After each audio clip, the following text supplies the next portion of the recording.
tinatanggap na namin yung kagagahan mo, te.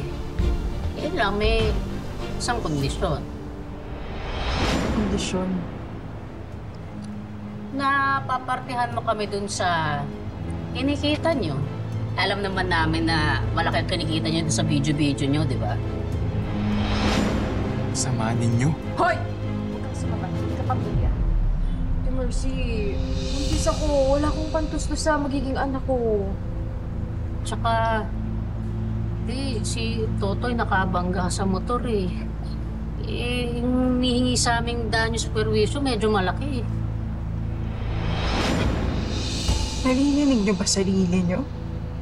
Pagkatapos lahat ng ginawa niyo sa akin niyo ipapasalo yung mga problema niyo? Pamilya mo kami. Responsibilidad mo kami. Ngayon na may nagmamahal na sa akin, tapos ngayon na may kinikita na ako ng malaki, saka niyo ako tatawagin na kapatid?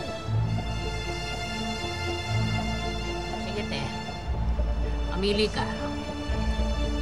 Tutulungan mo kami o ipagkakalat namin sa lahat na nilaso na itong lalaking to ang utak mo na kami mismong pamilya mo. Ha? Pinabayaan mo kami dahil sa'yo! Dahil sa'yo! Ang sama mo! Ang sama mo! Malisa kayo! Ate, huwag mong sirain sarili mo. Naka-record to. Umalis na kayo dito!